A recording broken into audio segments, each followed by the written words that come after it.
This program will demonstrate an appropriate pre-treatment examination of the child patient. After viewing this presentation, the learner will be able to complete a verbal follow-up of a medical history questionnaire, thoroughly review patient history by interacting with the parent, and perform a properly sequenced clinical examination. The examination will begin by first reviewing the child's history with the parent. Aubrey, and then we're going to take Aubrey into the dental clinic and perform our examination. I just wanted to follow up on a couple things I mentioned. Okay, Aubrey, I'm going to ask you a couple things too. Looks like Aubrey's been in pretty good health on the basis of what you wrote down here. You've given me a negative indication and checked no on all these questions in the health questionnaire, but I wanted to follow up on a couple things in particular that I'd like to ask. She's never had any heart problems that you're aware of? No. Okay.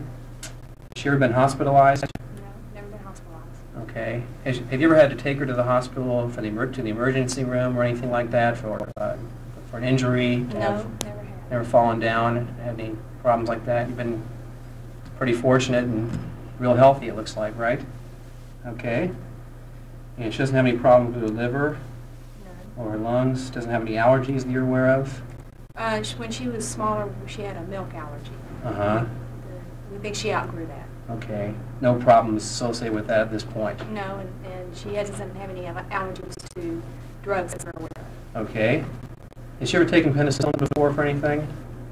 Yes, when she was smaller. Never had any problems Never with had that? Or any other antibiotics that you're aware of? No. Okay. Never had any problems with her lungs? Never any problems with asthma? None. That you're aware of? Okay. What's the reason you're here today? I always like to get that in your own words. Both you and Aubrey, tell me real briefly what the reason is that you're here. Well, she's had regular checkups since she was 3, and just a regular checkup to make sure everything is going the way it should be. Mm-hmm. Okay.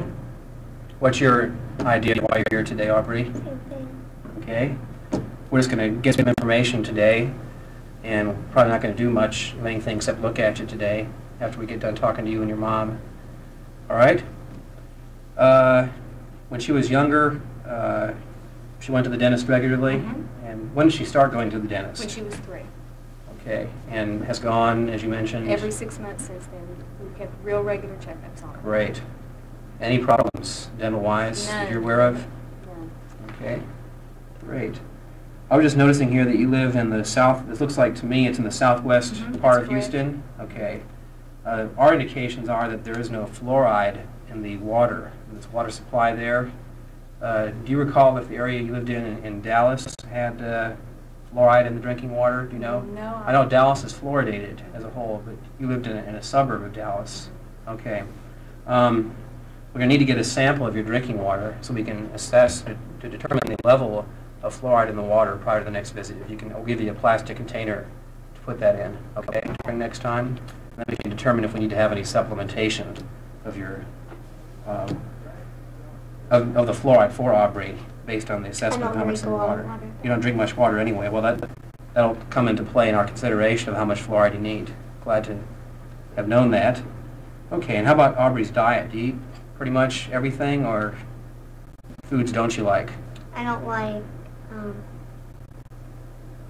zucchini or quiche. Okay. What about between meals? Do you eat a lot between meals?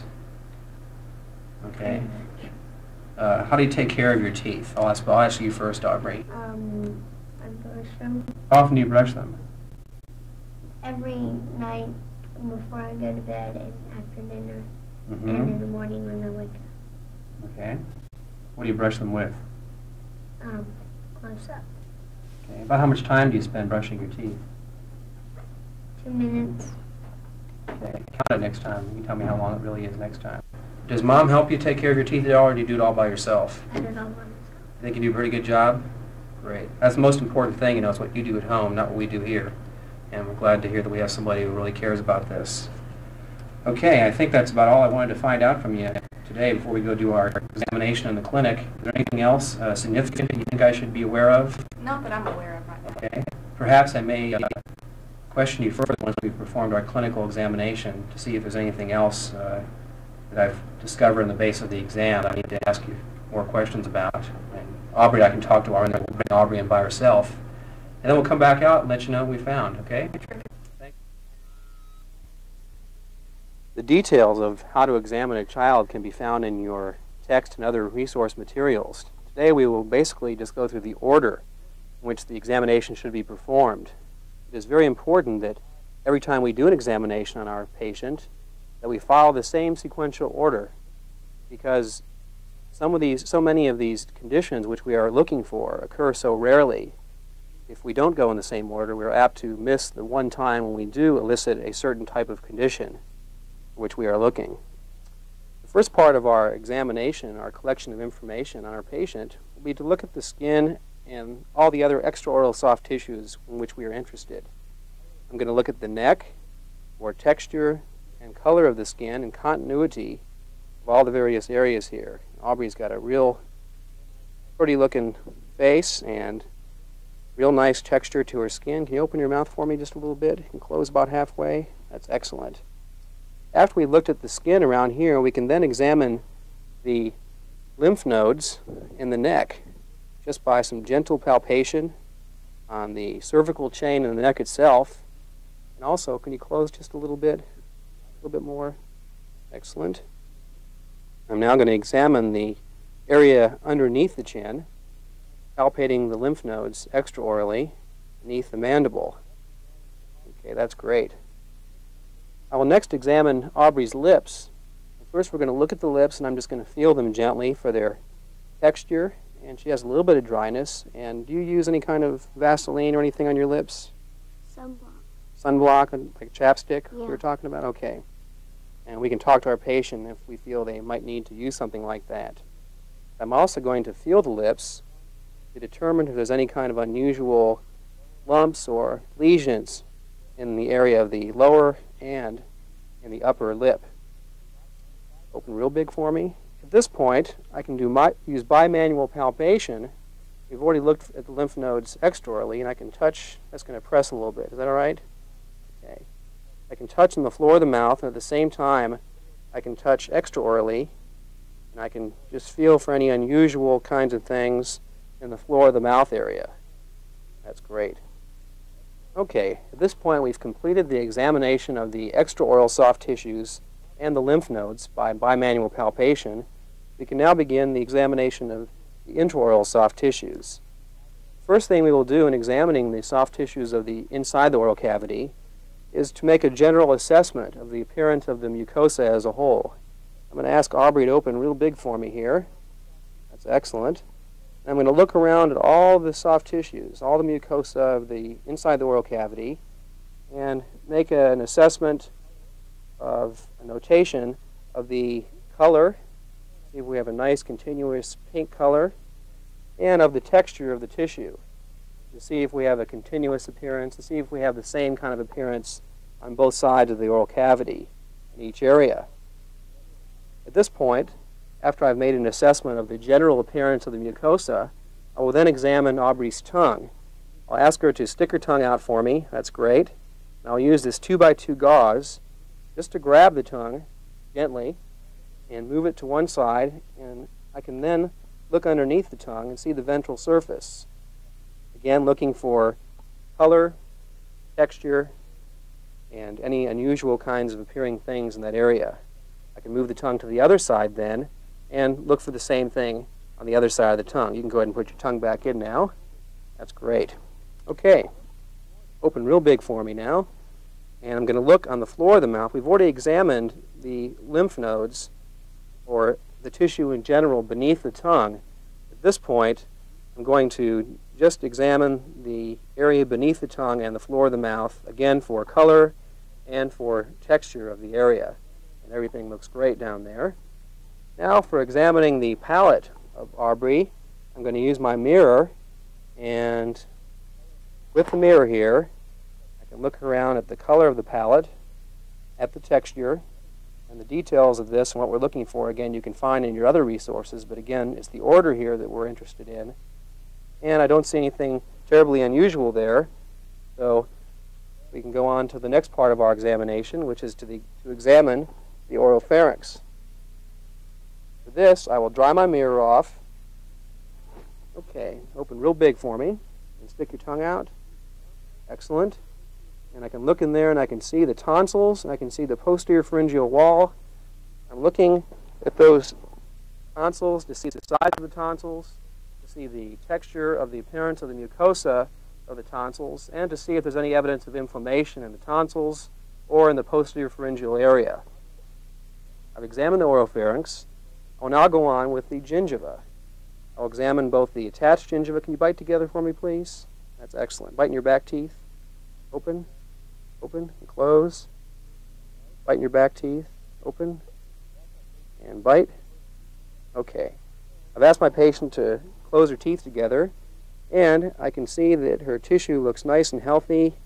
The mucosa, the alveolar mucosa, and the attached gingiva and the free gingiva have a nice texture, a continuous appearance, and there is some evidence of gingivitis, which is noteworthy because we're interested in terms of local factors which might contribute to this. But we have a nice appearing gingiva as a whole. We've examined the alveolar mucosa, we've examined the attached gingiva, and the free marginal gingiva. Again, we're interested in this at this point in the order in which we are performing our examination. Next part of the examination, which is significant to us, is particularly in our child patient here, is to look at the frenum attachments. And we have an anterior frenum, labial frena.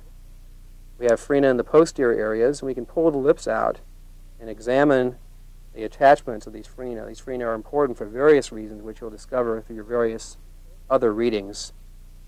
We will then examine the profile of our patient from the lateral perspective, looking at the overall appearance of the face from the chin to the lips to the nose, or as convexity or concavity or straightness is concerned.